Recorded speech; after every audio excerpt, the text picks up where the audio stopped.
Greetings and thank you to all of you as well watching us live. This is Zimbabwe Online Content Creators Day number 2 of our digital protest, where we are talking about the latest and recent victimization that have been going on around the media sector. Specifically, we are looking at journalists who have been victimized, harassed while they've been undertaking their practice as journalists. And we are running, of course, with the hashtag journalism is the crime on our day number 2 of our digital protest. Today, we are so much excited to have one of the journalists who is with us here in studio, and is with 263 Chat and Online Media House, Mr. Thomas Madhuku, who has been recently victimized as well while we are covering the Impala car rental press conference. Thomas, thank you so much and welcome to the show. Thank you for having me. Great. I know you were part of the media houses and the journalists that were assaulted, victimized, harassed, and I also know that you were literally robbed or lost your cell phone that you were using during that day. Yes, of course. How did you feel, and how do you get this? How does this day get down in your mind when you reminisce and think about this day? How does it settle with you? It's very traumatizing because as a journalist, you want to do your work. When you are invited to an event, be it a press conference, be it a protest, be it a meeting and so on, you just go there with the only one agenda to go and cover and report about the event. But then when you get there, you then meet a different challenge. Maybe you are attacked and so on. So to you are not prepared for it. Maybe the people who are organizing, they didn't mind that it could be violent, but to you, it's just a plain event that you are going to attend, to cover and to report about. But then when you go there, you're not even ready to run. Maybe you are wearing a high shoe, or maybe you are wearing tight jeans and so on. So then you are attacked. So it's quite traumatic, and then it takes time to actually get off your head. Yeah. Did you see it coming? I know that many people saw this video where most of you guys were actually assaulted. You were beaten up by these assailants. Before I even go to the actual number, so that we set it on record on what exactly transpired, just before it happened, did you see the imminent danger coming? Not really. Obviously, we know that protests and so on it's a hot area in Zimbabwe. Yeah. But you you can think about it. But when we have covered so many protests and so and demonstrations and so on, where the police literally isolate the journalists and then attack and then deal with the protesters or deal with the people who are organizing the event. So when we went there, we thought that maybe if the police were going to do anything, they were going to do with the national students. But then, so when they approach you, you don't run away. You have to clear their path. Do what they want. Yes, yeah. But then you are hit on the head. You are under attack. Yeah. So for a moment you are confused, and then later on you have lost your gadget and so on. So I can say it's traumatizing, but at the same time, you will never see it coming. How far were the police from this incident? I understand that the police were on full force, they were on high alert, they were looking forward, or should I say they were deployed to be manning this well-advertised demonstration or presser. How far were the police from the vicinity? I can say they were about 200 meters away from this national event. They were so that means they were closer to Impala than they were to the actual national event? Yes. But they were watching what was happening. They could see everything. From a distance? From a distance, yes. But they never bothered to then come and maintain law and peace and law and order. So, there was completely zero reaction from those police officers that were observing the situation? Yes, they never reacted to do anything. Later on, I saw them moving around, patrolling after yes, it was all done. And then I met them. They asked me for what I was doing in the area, if I was the resident of the area, and I said no. They saw my press card, they took my details, then they left. They were more like looking for people who ran away. Maybe they wanted to arrest them, but they weren't much concerned about what happened at the event. Would you? And I know it's an opinion from you because you were on the ground. Would you be surprised, or would you be? I'm trying to look for a much more better word. Would you be convinced that probably the people known, if I'm to use a better word, by the police, by the way they responded or reacted to this? In my opinion, I think so. I think they knew each other, and maybe you know how these issues of police brutality have always been trending on social media and so on. So I think maybe this time around they thought if they could use, plain clothes, maybe civilian or so, I don't know who they were, and then there was when we later on tried to engage the police, they said we don't know these people. They say that all their people who were around the area were in uniform.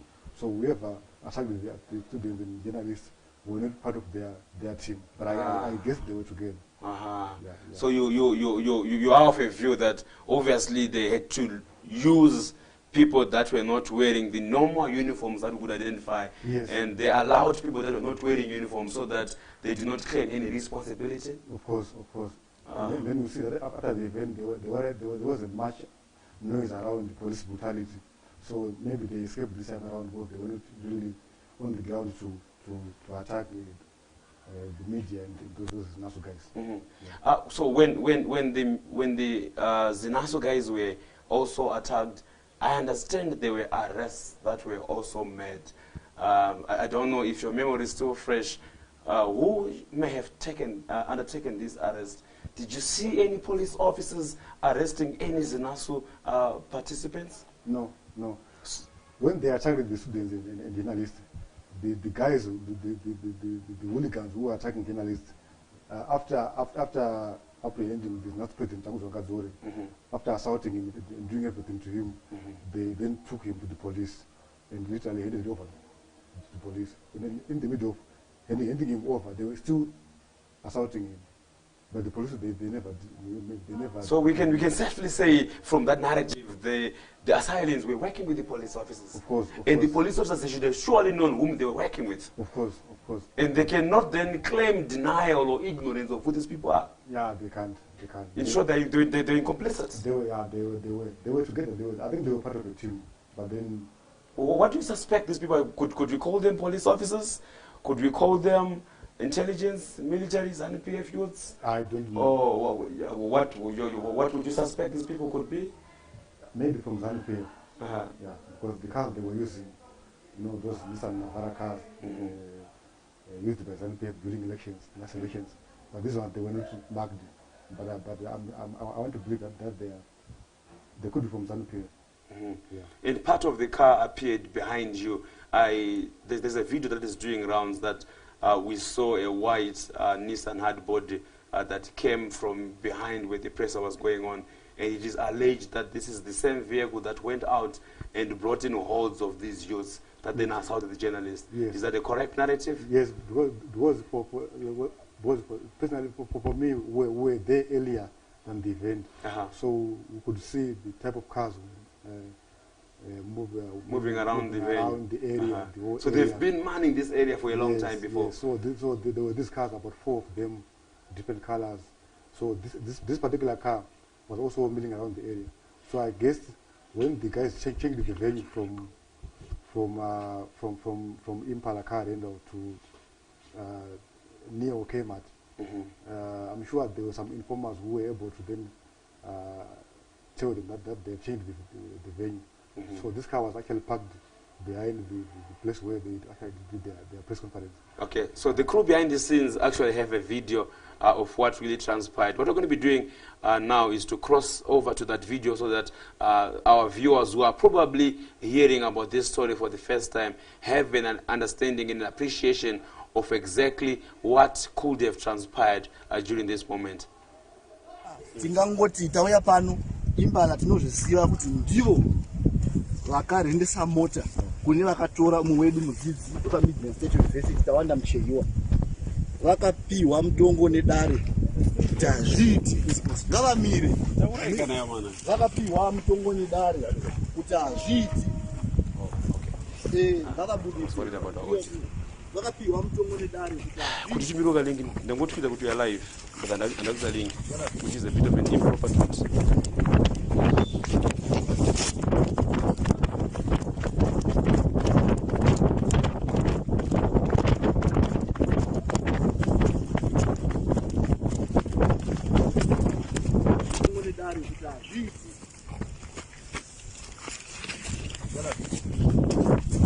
tawanda mcheyiwa piwa mutongo nedare kuti hazviiti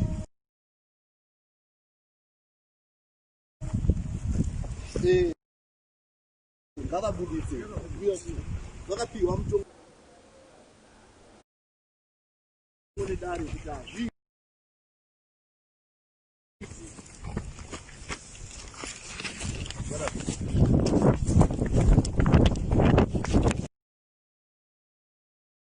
So that is a video of what really transpired there, where you saw journalists who were following through the proceedings during a press conference where the Zimbabwe National Students Association were addressing. And then all of a sudden, just from Norway, we actually saw the assailant there coming forth.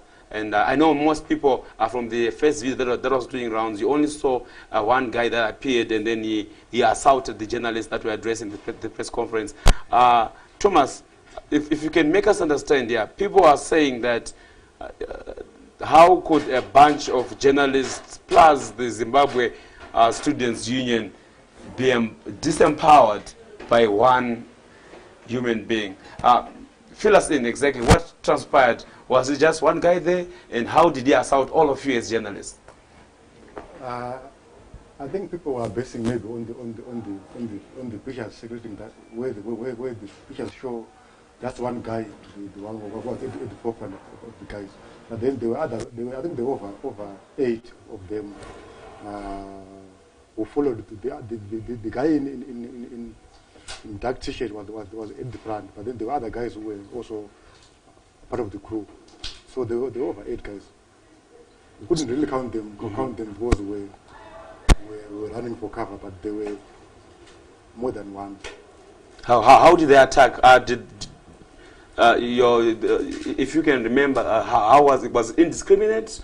How were people really attacked? And when they got there, how many people do you think probably maybe were also attacked? And how was the attack? The nature of the attack?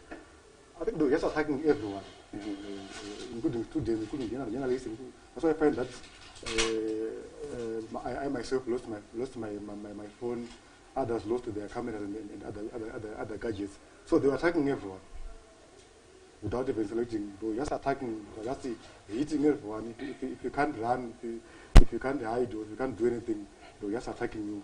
Yeah. What do you think could have been probably maybe the orders of these guys? Do you think they were told to disperse the press conference, or they were told to attack and beat up the journalists and the people convening the press? Or these people, they also had extra orders to actually rob and take away all the gadgets? Because I understand that almost every journalist that was caught there lost a gadget or so. How do you I'm just trying to understand from the way it happened, how do you think their motive was? How were they instructed? I think they were told to just disperse and attack and attack everyone. Because they find that the way they were taking away cameras and phones, and then also destroying like voice recorders. I think there was a feeling that maybe the media is aiding or is actually pushing or giving this national coverage. So they felt that maybe if they also destroy cameras, they are also destroying evidence, and they are destroying or they are scaring media away from covering Fisher's national events. Yeah. So I think they did in order to just deal with, maybe for the last time, deal with these students and make sure that in the future they won't dare try to raise their voices against this whole issue around the Mchewa abduction. If I may just take you back to that actual event as it happened, I know many people came through, and you also lost your cell phone. How exactly did this happen? How did you end up losing your cell phone? I think if you check from the video, I was the last person on the row, so I was the first to be pushed. So when I tried to walk away, I didn't want to run away, so I tried to walk away from the scene. So they followed me, they hit me on the head, and then as they were hitting me, my phone fell down. So the guy actually picked the phone down and then put it in his pocket. If you check, I was actually live. So for 3 to 4 minutes, my phone was live in the guy's pocket before he then later on switch it off. Yes. Yes. Did they say anything during the actual assault? Was anything said to you? Usually when they are doing these things, did they send any message, or it was just a random attack? How was it happening? They were asking me, who are you? Who are you? They were hitting me. So I don't know what they were trying to do, but they were just asking me, who and why you guys were there? Yes.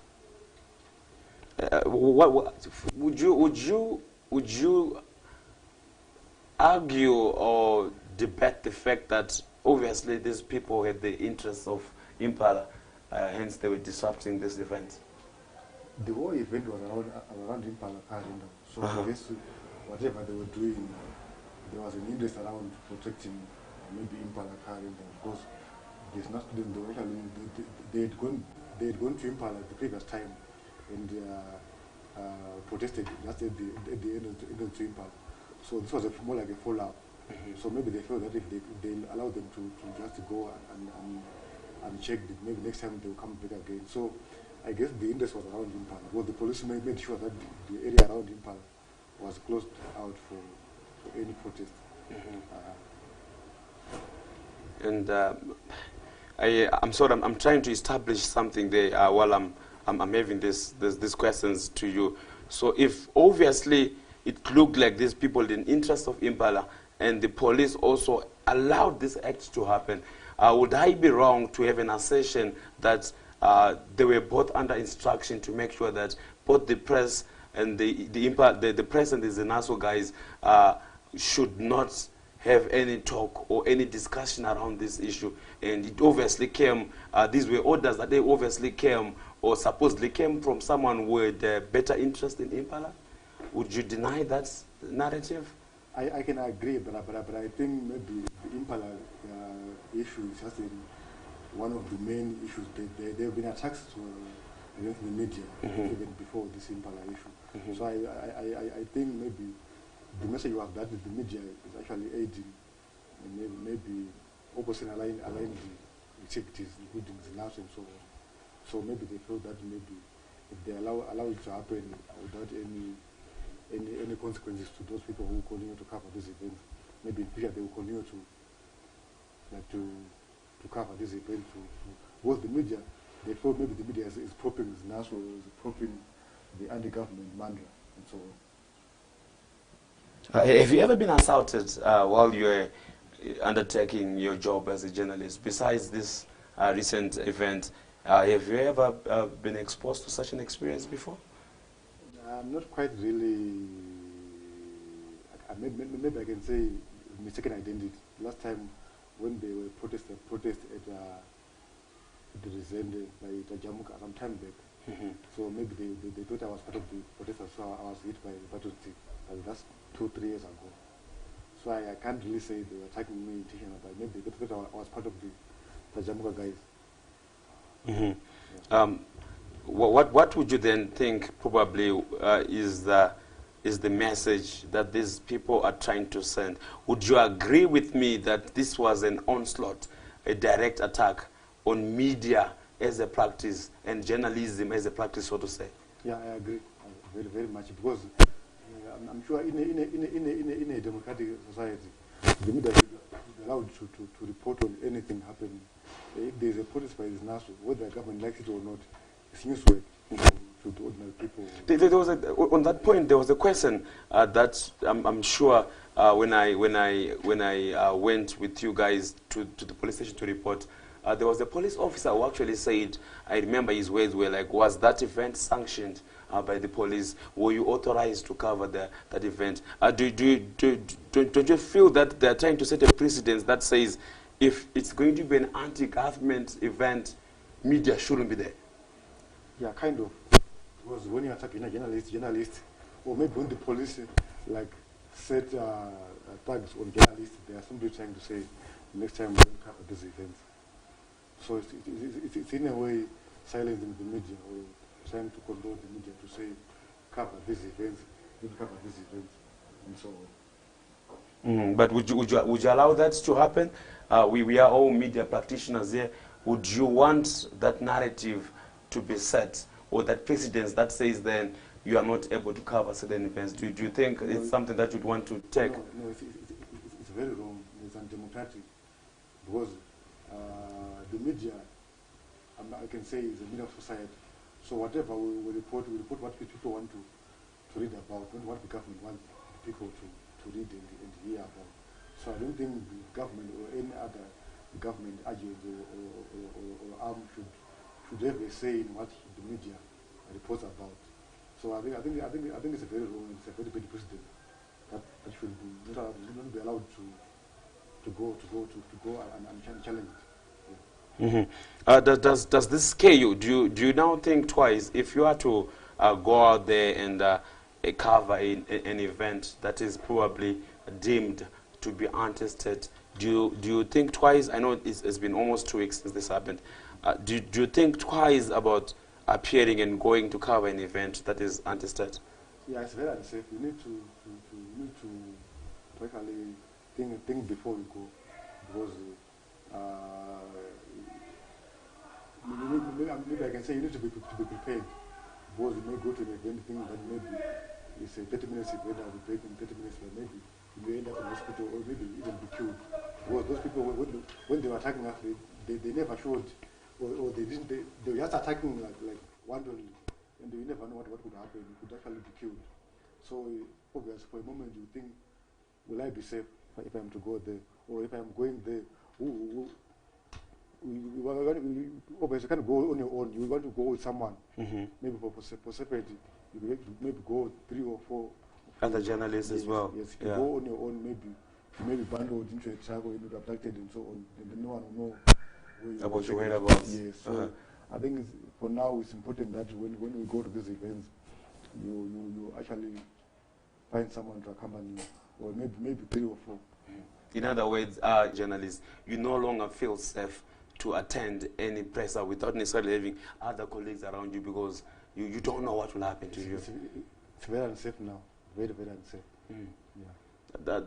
These sort of things used to happen, should I call it, in the old dispensation, and now we are living in the new dispensation, where I need to be very honest and admit and acknowledge that there have been a lot of media-related laws that seemed to be backing or supporting various media players. And the environment seemed like it was favoring us as various practitioners, but now we are seeing this as well. Do you think that the state should have done better or can do better to make sure that there is enough protection of journalists, or in this case they've actually let us down by becoming spectators during this assault? I think there were a number of meetings that were held before with the police and so on to try to create a working relationship, and I thought maybe we had succeeded, because if you look at it, we have covered so many violent protests, or so many protests around Harare, and then the police, when they are in uniform, they actually say tell you to go to the other side. Excuse and make way for their operation. Yes. Yeah. But this time around, when they then set tags on us, I'm sure maybe they are thinking of that they made. They agreed not to attack journalists. So when for them to do with us, they then find some excuse or some clever way of attacking us by using people who are not in uniform. So I think maybe in a way they feel that they can't then breach what we agreed with them, that we're not part of we're not the players, we are just the reporters.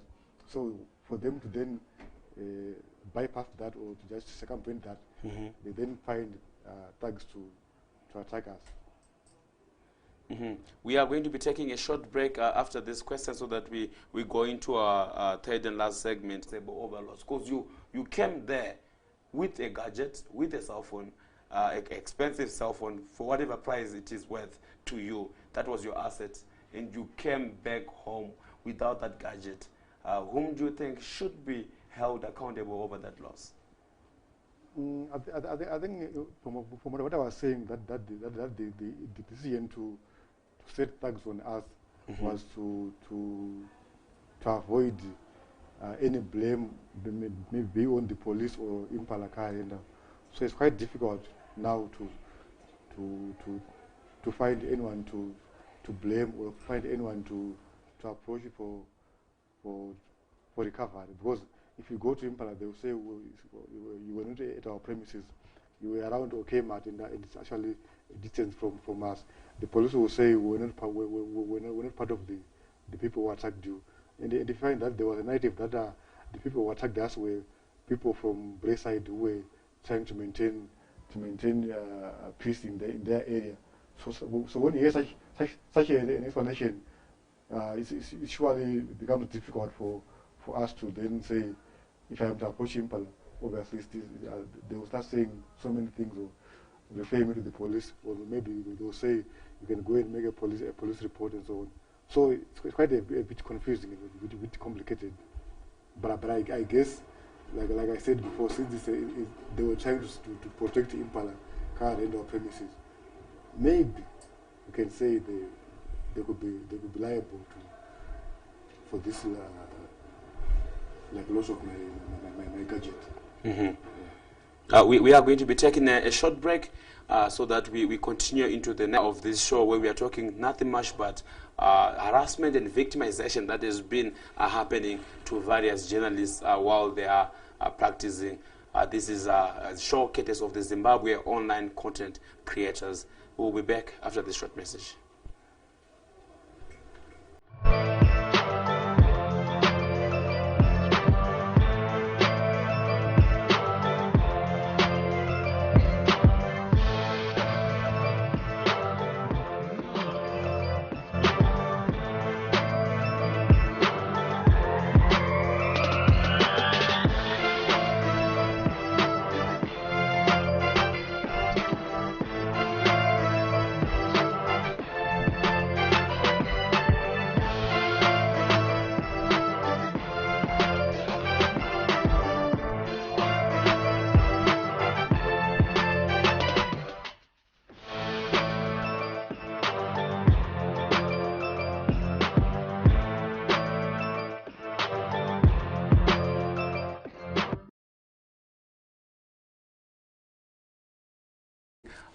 The harassment and the current assault that have been happening on our various journalists who are in the field each and every single day. And of course, what really then spiked this, what really drove us to have this show was the latest attacks that we recently saw with journalists who were assaulted while they were covering the Impala, the Zinasu press statement that they were making against Impala car rental, and we saw journalists there being violently dispersed, and most of them, they lost their valuables there. Today, we are with Thomas Madhuku. This is day number 2, of course, of our digital protest, where we are using our space as various journalists to say journalism is not a crime. It can never be criminalized, and all we can do is to use our digital space to at least express our voices out. And today in the studio, we've got a journalist from 263 Chat who recently was assaulted and lost his gadget as well during this scuffle. Thomas, welcome to this third and last segment where we are talking about these issues here. Thank you. Were you traumatized? I know you are a man. I saw you a day, few minutes or hours after this incident. What was the psychological effect of this incident to you? I think for a moment I was literally traumatized, and it took me an hour or two to recover and be myself. Before for a moment I thought I'd lost my gadget, and then because part of my almost all of my work I use my gadget, so I felt to the moment that after confiscating my gadget, they were going to give it back to me. So I remained in the area, and I thought maybe I was You're going to be lucky. And go back to them and say, guys, can I have my phone back? Fine, you were attacking us, but I think I can have my phone back. But then they had gone. So you are traumatized, you fear to approach the police, but then you feel that there should be justice. So you pick yourself up and then like go to the police and make a police report and so on, because the next day you need to be working. Mm-hmm. Did you manage to get any feedback? I know this is a matter that is already officially or formally reported to the police. Did you manage to get any feedback from the investigating officer on your case? Not yet. What is the formal update? What are these guys saying? They were saying that they are still investigating, but then they were saying we can frequently check with them for progress. So I'm yet to make a follow-up to see how far he has gone with his investigations. Do you have any faith in that process? Do you think that you're going to get any positive results from that process that this investigation officer is doing? I think making a police report is very important, because you never know how things turn out to be. You need to have to make a police report in case something happens. In case maybe you find the culprit. So for you to then go and say, this is the guy who took my phone, or this is the guy who attacked me, they will ask you, did you make a police report?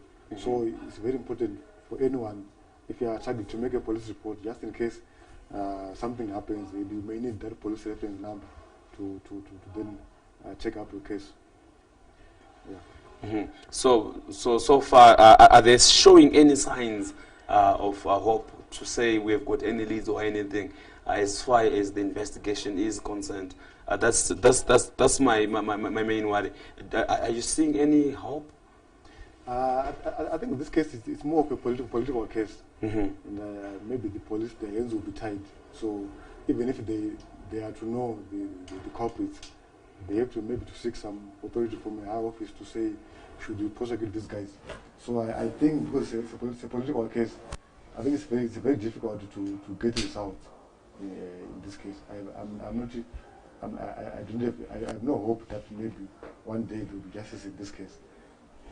So what do we do? We cannot be villains and victims at the same time. You have already lost gadgets, and also you are victimized, you are assaulted.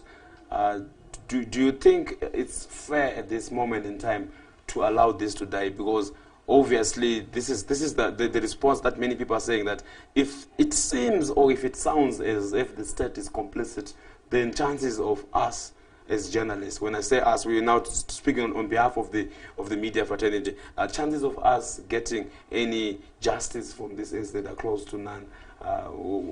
What are we expected to do? Because already we have done what you should have done as a lawful abiding citizen, and you've already made a police report. I think, like I said, that it's a political case.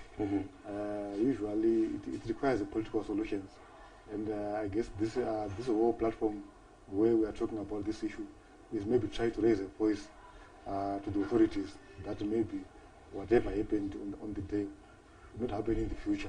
So since it's a political issue, maybe only politicians are able to, if you are put politicians, maybe to control their people, or to tell the police to do their job. So politicians, they answer to this issue. Maybe the president or the minister of information, or maybe the Home Affairs minister. That's where the solution lies.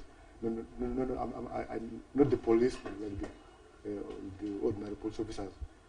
Maybe they have to get. But don't you think justice as well has to be served? Because yes, I understand that there could be fears coming your way to say, well, it's a political issue there. It may need a political interference, but not just to understand and calm things down.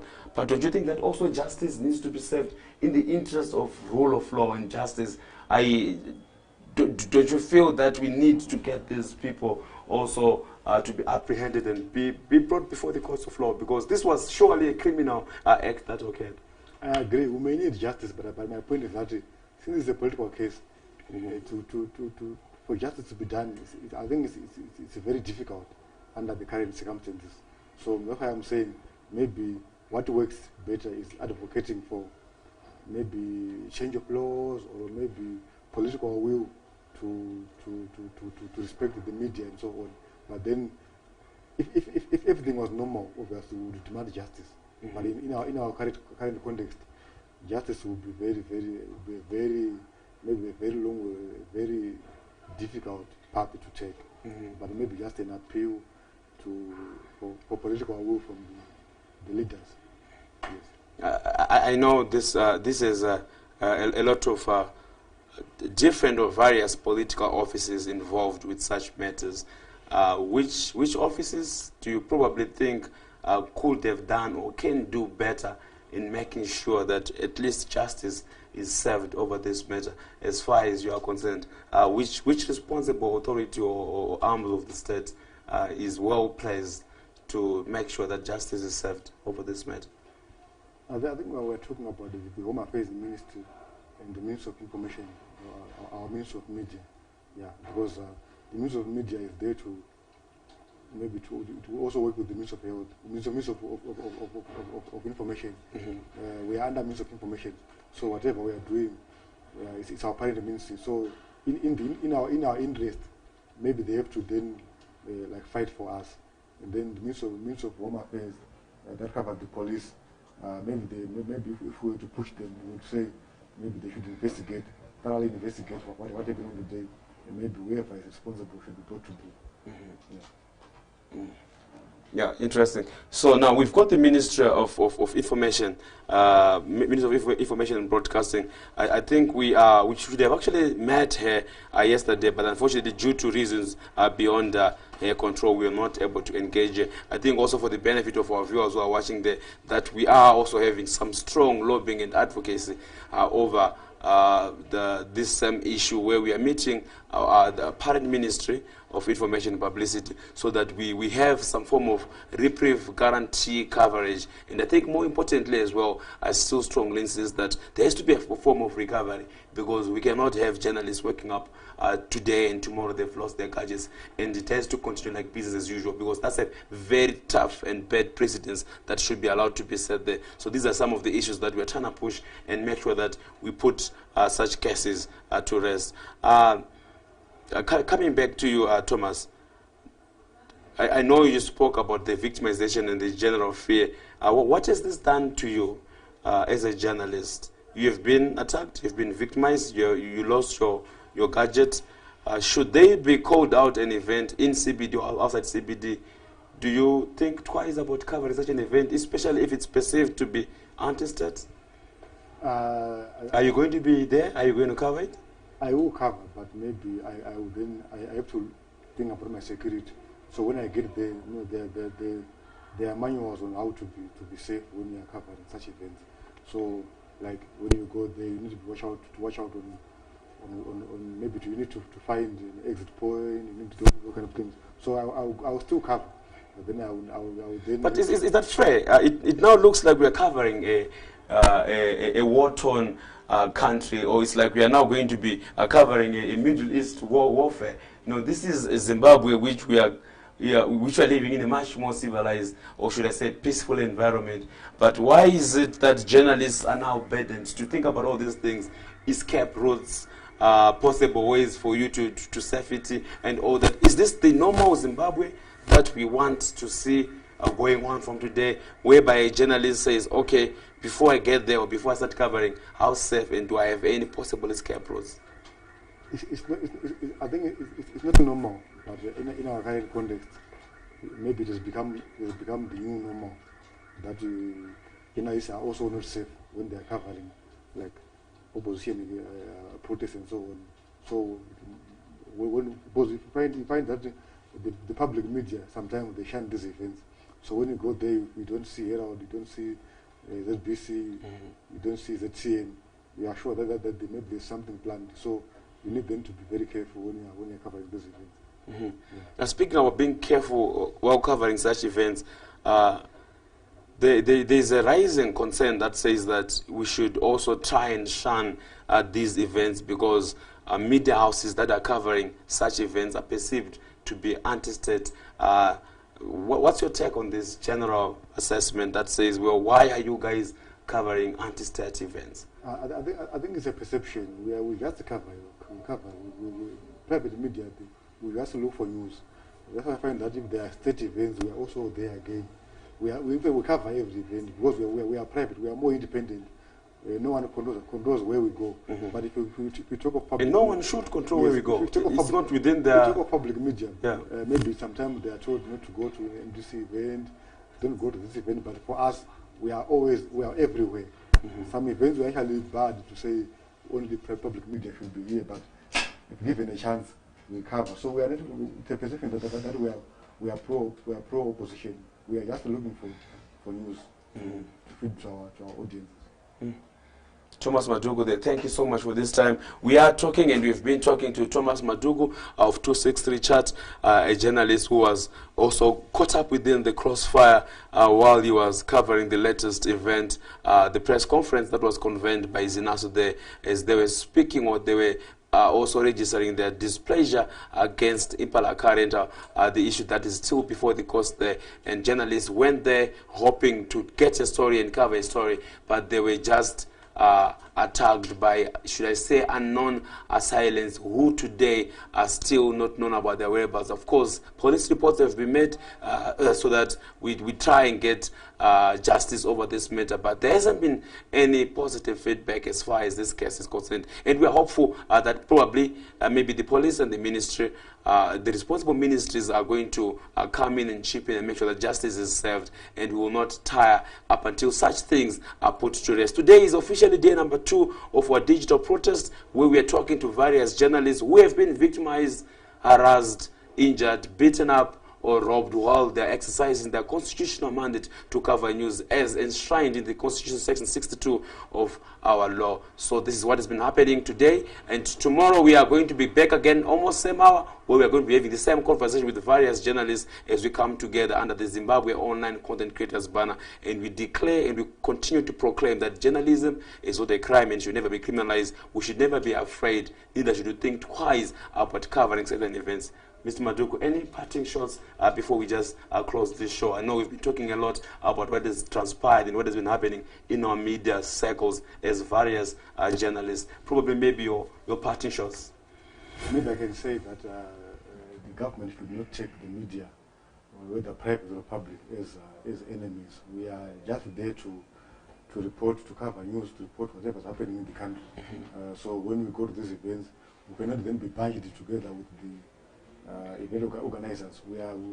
I think for some time the police were beginning to respect the media, to say you can do your work, you can proceed with the work, and then they deal with whatever, if they are protesting, they do with the people who are protesting. So I believe that maybe the government will take it and then and tell the police to respect the media and allow them to do their work without any hindrance. And of course, we also recently saw, I think, on a very much welcome note, what the government has done, should I say, the repeal of IPA law, and we had the Freedom of Information Act, which was a positive as far as the government has been dealing with media. I think we were having a very sane and good relationship between the government and the media, and up until we started seeing this. And to us, this is unheard, it's unknown. We have never had the state coming against journalists who are doing their job, and we demand justice, basically to say this should not go unchecked, and it can never be business as usual. Thomas Madhuku, thank you so much. I wish I would actually properly greet, but we still have to adhere within the COVID limitations and confines, so to say. But to all our viewers who are watching us, thank you so much for taking your time to be with us. This is Zimbabwe Online Content Creators speaking on behalf of all various online content creators and journalists that are practicing their constitutional role or mandate to make sure that Zimbabwe is an informed nation. It's peace. We thank you so much. We are out for now. Goodbye. Adios.